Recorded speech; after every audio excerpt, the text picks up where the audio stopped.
Go back to your fantasy football games, boy.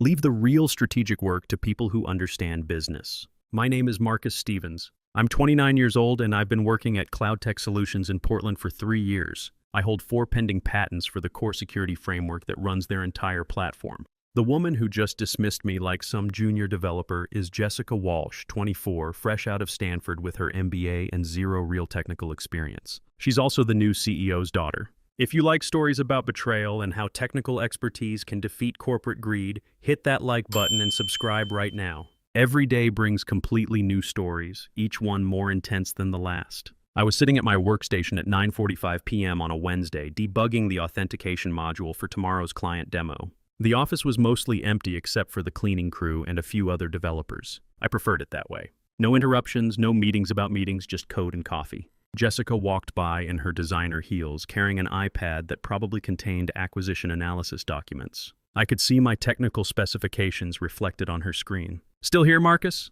she said, stopping at my desk. "Don't you have a life outside coding?" I looked up from my screen, just finishing the security patch that would ensure tomorrow's demo ran smoothly. "Just making sure everything works perfectly for the client presentation," I said. She glanced at my monitor like she was trying to read a foreign language, which for her, it probably was. "Right. Well, maybe you should take a break. Go back to your fantasy football games, boy. Leave the real strategic work to people who understand business." I didn't respond. I never played fantasy football. I spent my evenings writing code that kept their platform secure and competitive, but explaining that to someone who thought business strategy trumped technical expertise seemed pointless. After she walked away, I sat there for a moment staring at the authentication framework I'd built. Every algorithm, every security protocol, every performance optimization that made Cloud Tech competitive had come from my mind and my hands. The patents I'd filed were still my property. I developed them 18 months before Victoria Walsh joined as CEO. The legal documentation was clear. I owned the intellectual property until a formal licensing agreement transferred it to the company. That transfer hadn't happened yet. I saved my work and packed up my laptop. As I walked toward the elevator, I noticed the conference room lights were still on. Through the glass, I could see Jessica presenting something to her mother, Victoria. They were reviewing documents that looked suspiciously like my patent filings. The elevator doors closed, and I realized something had shifted in my mind. Not anger exactly, but clarity. I'd been carrying this company's technical foundation for years while watching less qualified people make strategic decisions about my work. Now I was being dismissed by someone who couldn't debug a simple loop. I drove home through the Portland rain thinking about what I'd seen on Jessica's screen. I joined Cloud Tech right out of college when it was still a 40-person startup working out of a converted warehouse. Back then, the founder David Chen would sit with us during late-night coding sessions, ordering pizza and talking through complex security challenges. David understood the technology because he'd written the first version himself. David stepped down 4 months ago to focus on his health. Prostate cancer, stage 2. The board brought in Victoria Walsh from a big consulting firm to professionalize operations and prepare for scale. Victoria had an impressive resume managing large teams, but her technical background was limited to whatever she'd learned in business school 15 years ago. My patents covered the core authentication system, the encryption algorithms, and the real-time threat detection that made Cloud Tech's platform unique. Without those components, we were just another cloud security company with a decent interface. I developed them during my own time using my personal equipment because I wanted to solve problems that the industry hadn't properly addressed yet. The patents were filed under my name because I'd paid for the legal work myself. Standard practice was to transfer them to the company through a licensing agreement, but that negotiation had been delayed by David's illness and Victoria's arrival. My lawyer had advised me to wait until the management transition was complete to ensure I got proper recognition and compensation for the intellectual property. Jessica had joined the company 1 month ago as a strategy analyst, reporting directly to her mother. She had no official technical role, but she'd been sitting in on engineering meetings and offering suggestions about resource optimization and development priorities. Last week, she'd suggested that the engineering team was overstaffed and that we could probably deliver the same results with fewer senior developers. I'd been watching the dynamic between mother and daughter carefully. Victoria would ask Jessica's opinion on technical decisions that she should have been discussing with the engineering leads. Jessica would nod thoughtfully and offer consulting speak responses about efficiency and agile methodologies. Neither of them ever asked me about the technical feasibility of their ideas. The warning signs had been there for weeks.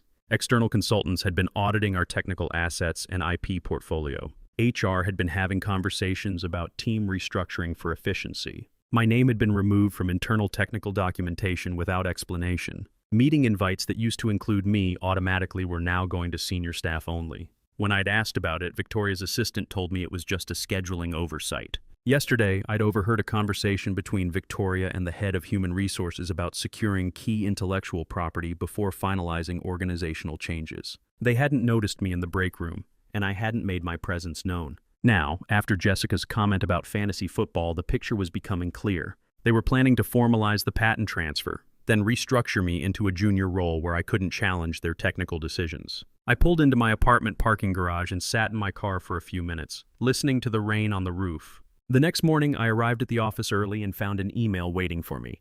The subject line read, IP licensing agreement. Please review and sign. It was from Victoria, sent at 11:47 p.m. the night before. The agreement outlined the transfer of my 4 patents to Cloud Tech Solutions in exchange for a one-time payment of $15,000 and a promotion to senior technical specialist. The promotion was meaningless. The payment was insulting. But the timing told me everything I needed to know. They wanted my patents secured before they announced whatever organizational changes they had planned. I sat back in my chair and thought about what this meant. They were keeping me around long enough to finalize the IP transfer, then probably sidelining me before I could become a threat to their new management structure. My patents would become company property, giving them permanent control over the technology I'd created. After that, I'd be expendable. The office started filling up around 9 a.m. I watched people settle into their routines, checking emails and grabbing coffee. None of them knew what was coming. At 10 a.m., Jessica walked past my desk carrying her iPad and looking important. She was wearing a different designer outfit and had her hair pulled back in a way that made her look older than her 25 years. She glanced at my screen where I had the licensing agreement open and smiled. "Morning, Marcus. Ready for another exciting day of development work?" I looked at her for a moment, then at the agreement, then back at her. Something clicked into place in my mind. This wasn't just about management restructuring or efficiency improvements. This was about securing my technology before pushing me aside. I closed the email and opened my personal cloud storage. My patent documentation was stored in encrypted folders, not on company servers. The source code was integrated into their platform, but the underlying frameworks were still documented in my private repositories. I started making a list of everything that belonged to me versus everything that belonged to the company. The list was longer than I'd expected. At noon, I packed up my personal laptop and walked out to my car. I didn't tell anyone where I was going. I just needed to think clearly about what came next. I drove to a coffee shop near the waterfront and spent the afternoon making phone calls to my lawyer. I returned to the office the next day with a plan. I'd spoken with my lawyer, Marcus Williams, for 2 hours the previous evening. He'd reviewed my employment contract and confirmed what I already suspected. My patents were still my property until the licensing agreement was signed. More importantly, any systems built using those patented processes were operating under an informal licensing arrangement that I could legally terminate. I decided to confront Victoria directly. Professional, straightforward, no accusations. I wanted to give her a chance to explain the licensing terms and see if there was room for negotiation. I knocked on her office door at 2 p.m. She was on a conference call, but she motioned for me to sit down. Through the glass wall, I could see Jessica in the adjacent conference room presenting something to a group of people I didn't recognize. Probably more consultants brought in to evaluate our operations. Victoria finished her call and turned to me with a smile that didn't reach her eyes. "Marcus, thanks for coming by. I assume you've had a chance to review the licensing proposal." "I have. I wanted to discuss the terms and make sure we're aligned on the value of the intellectual property." She leaned back in her chair. "Of course. I know IP discussions can be complex, but I think you'll find our offer is quite competitive for this type of technology transfer."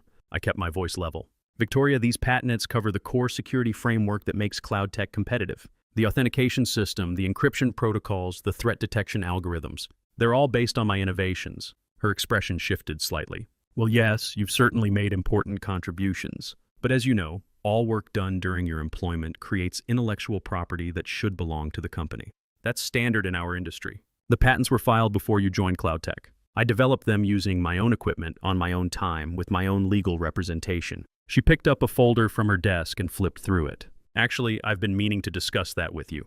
Our legal team has identified some concerns about the patent filings. There are questions about whether any company resources were used during development." I felt my stomach drop. "I have documentation proving everything was developed independently." "I'm sure you do. But perception can be tricky in these situations. The board is concerned about potential liability issues if we move forward with an unconventional licensing arrangement."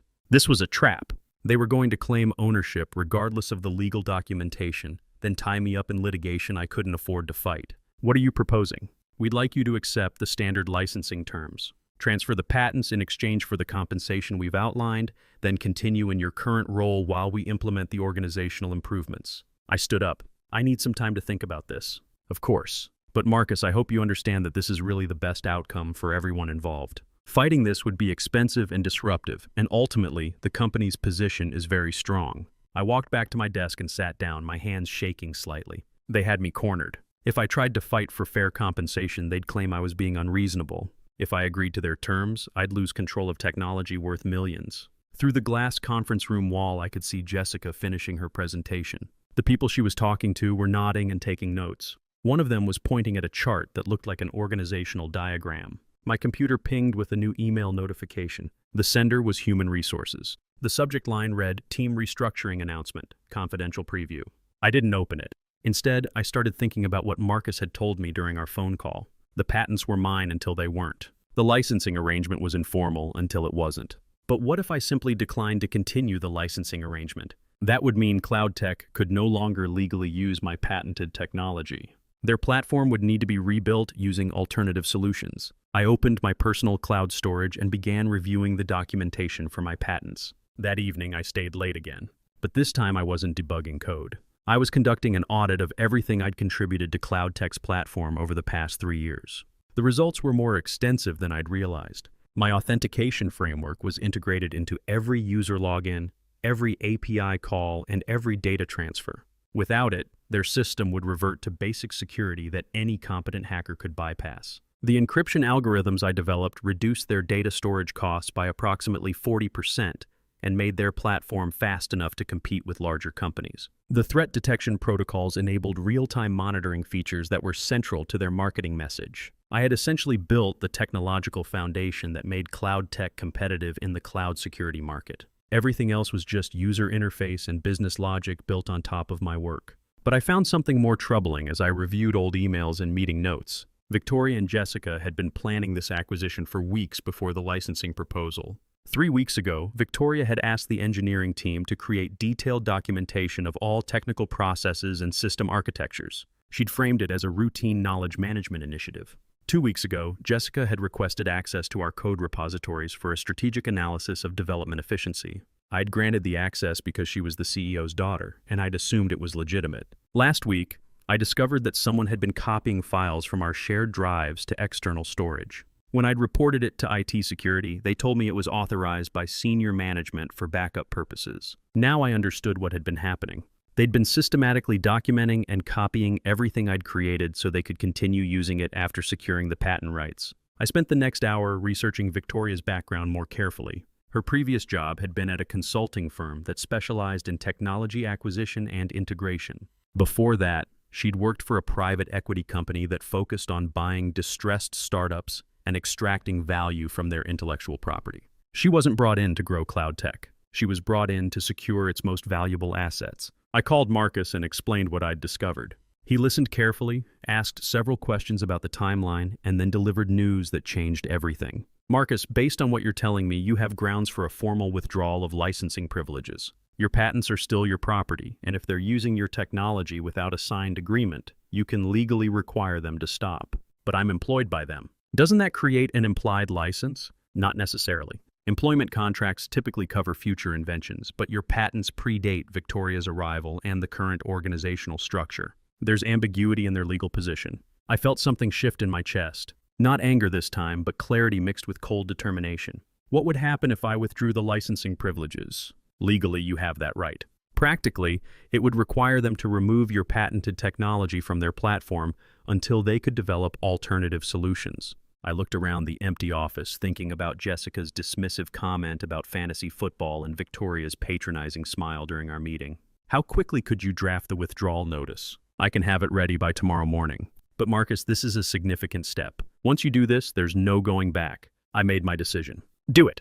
The next morning, I arrived at the office early and began implementing what Marcus and I had discussed. The withdrawal notice would be delivered to Victoria at 10 o'clock a.m., giving me a narrow window to prepare for the consequences. My first step was to change all the passwords and access credentials for my personal development systems. CloudTech's platform was designed to authenticate against my proprietary security framework, but the framework itself was hosted on servers I controlled. not on company infrastructure. I'd built it that way initially as a security measure, but now it gave me leverage I hadn't fully appreciated. At 9 a.m., I sent an email to the entire engineering team explaining that I would be conducting routine maintenance on the authentication system starting at 11 a.m. These kinds of notifications were common, and nobody questioned them. At 10 a.m., I watched through the glass wall as a courier delivered an envelope to Victoria's office. She opened it, read the contents, and immediately picked up her phone. Within minutes, Jessica was in her office, and they were both staring at the legal document. At 10:30 a.m., Victoria's assistant called my extension and asked me to come to the conference room immediately. I declined, explaining that I was preparing for the scheduled maintenance window and couldn't be interrupted. At 11 a.m., I began the process of disconnecting CloudTech's platform from my patented security framework. The effect was immediate but controlled. Instead of a sudden crash, the system began degrading gracefully. User login attempts started failing intermittently. API calls returned authentication errors. Real-time features stopped updating. Within 30 minutes, the customer support phone lines were receiving complaints about system performance. The platform status page showed yellow warnings across multiple services. The engineering team was scrambling to understand what was happening, but they couldn't access the underlying authentication system because it was no longer available to them. My phone started ringing. I didn't answer it. At 11:30 a.m., Victoria stormed out of her office and walked directly to my desk. Her face was red and her hands were shaking. "Marcus, what the hell is going on with the system?" I looked up from my laptop, where I was calmly monitoring the disconnection process. "I'm exercising my legal rights as outlined in the withdrawal notice. My patented technology is no longer available for unauthorized use." "This is sabotage! You're destroying the company!" "I'm protecting my intellectual property." "There's a difference." Jessica appeared next to her mother, looking panicked. "Can't you just turn it back on?" "We can work this out." I met her eyes directly. "You told me to go back to my fantasy football games, boy." "I'm taking your advice. I'm no longer participating in the technical operations of this company." Victoria was on her phone, probably talking to their lawyers. Other employees were gathering around my desk, trying to understand what was happening. The platform had been degrading for an hour, and their biggest clients were starting to make concerned phone calls. At noon, I packed up my personal laptop and headed for the elevator. The office was in controlled chaos. Developers were running between workstations, trying to implement emergency fixes that wouldn't work because they didn't understand the underlying architecture. Victoria was in heated conversation with someone on speakerphone who was probably from the board of directors. As the elevator doors closed, I could hear Jessica shouting at one of the senior developers. "What do you mean you can't rebuild the authentication system? Just code around it." The developer's response was exactly what I had expected. "We can't code around it. The entire platform depends on Marcus's framework. Without it, we need to rebuild everything from scratch." I drove home and spent the afternoon fielding phone calls from reporters who had somehow gotten word that CloudTech was experiencing major technical difficulties before their scheduled investor presentation.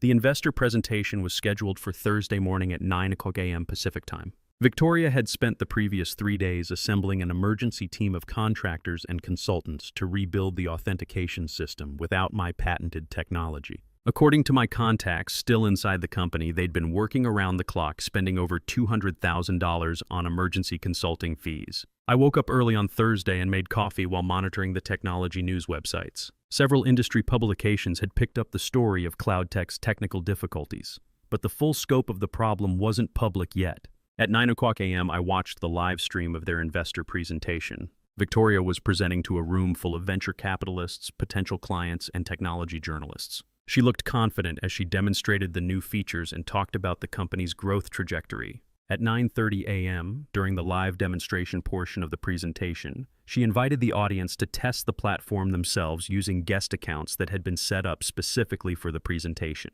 The emergency authentication system they'd built couldn't handle the concurrent load of 75 users trying to log in simultaneously. Error messages cascaded across the screen. Database connections timed out. The entire platform became unresponsive. Victoria tried to keep presenting while her technical team scrambled to fix the problems in real time, but after 15 minutes of watching engineers frantically typing on laptops while the audience whispered among themselves, she had to stop the demonstration. "We're experiencing some minor technical difficulties," she announced, her voice betraying her growing panic. "We'll resume the demonstration shortly." They never resumed it.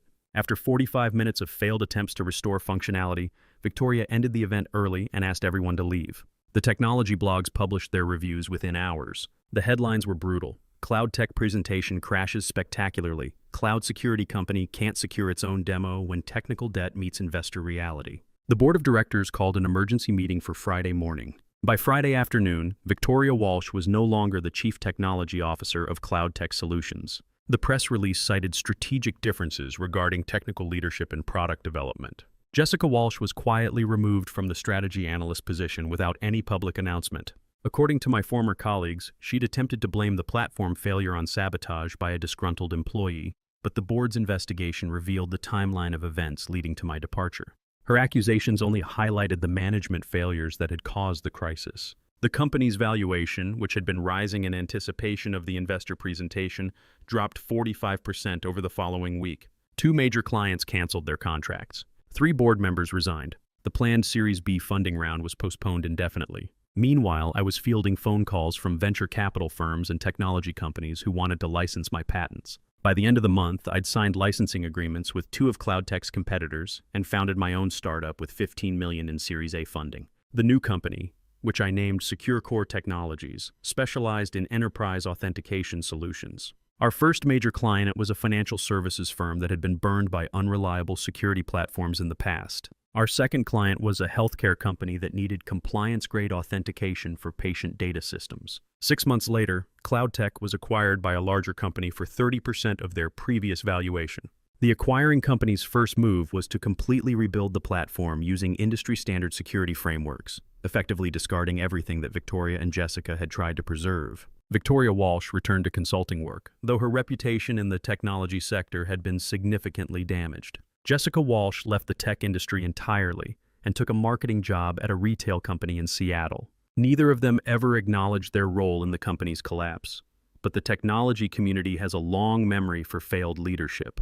When reporters asked me why I'd left CloudTech so abruptly, I kept my answer simple. Sometimes protecting what you've built requires walking away from people who don't understand its value. The real lesson was quieter but more important. Technical expertise can't be faked or inherited. And dismissing someone because of their age or background is a mistake that compounds quickly in an industry built on knowledge and innovation. Respect and competence aren't negotiable. They're earned through results, not rhetoric. If you enjoyed this story, hit that like button and let me know what you think in the comments. And if you haven't subscribed yet, subscribe and hit the notification bell to get updates on new stories like this one. Thanks for watching, and I'll see you in the next video. Don't pity me. My heart doesn't need your mercy. I can still stand on my own.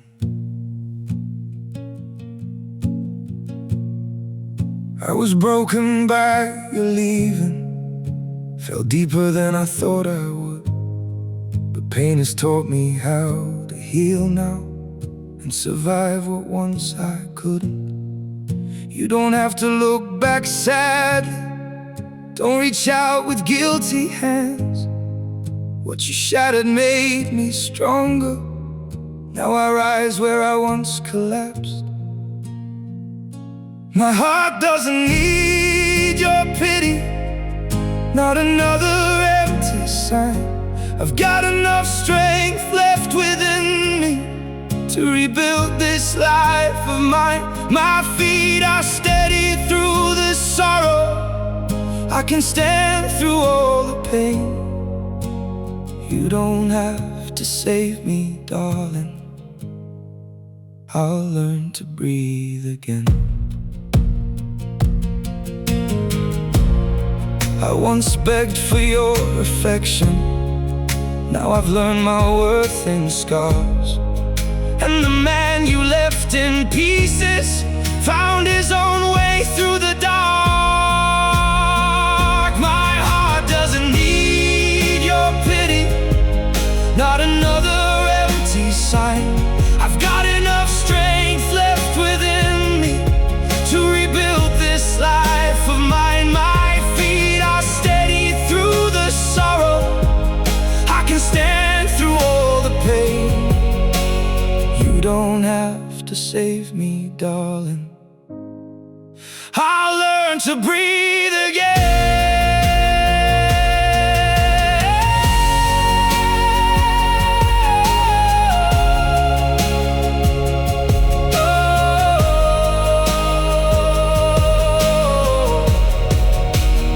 So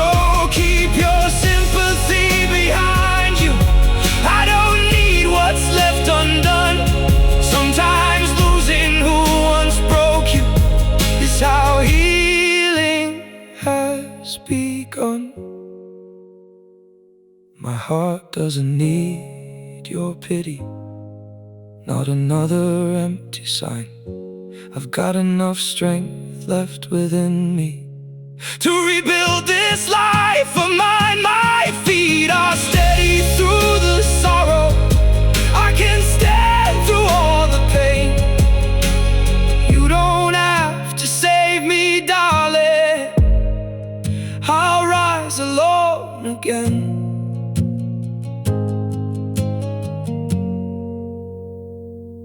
I'll rise alone again.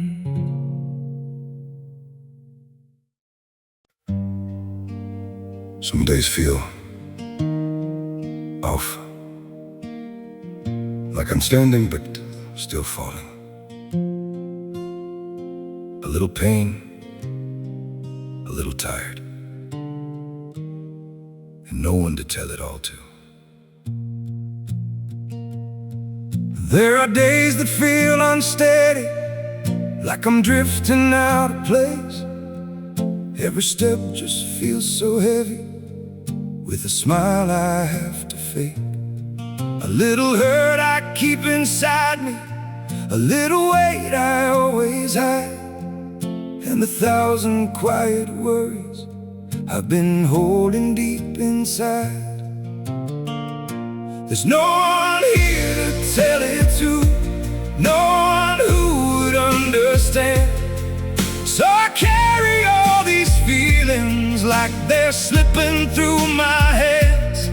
A little broken, little lost, trying hard to just get through. All these nights I stay awake with everything I never say to you.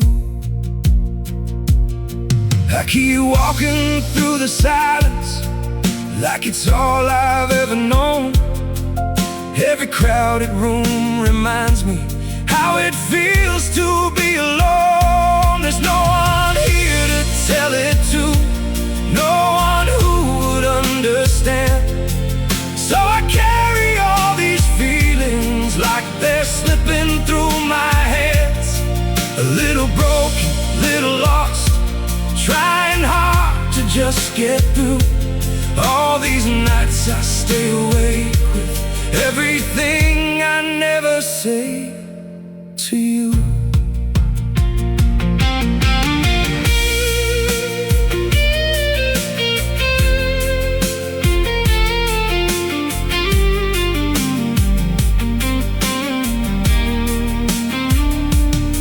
Maybe one day I'll be stronger, maybe I'll learn how to speak, but for now I keep it buried in the parts of me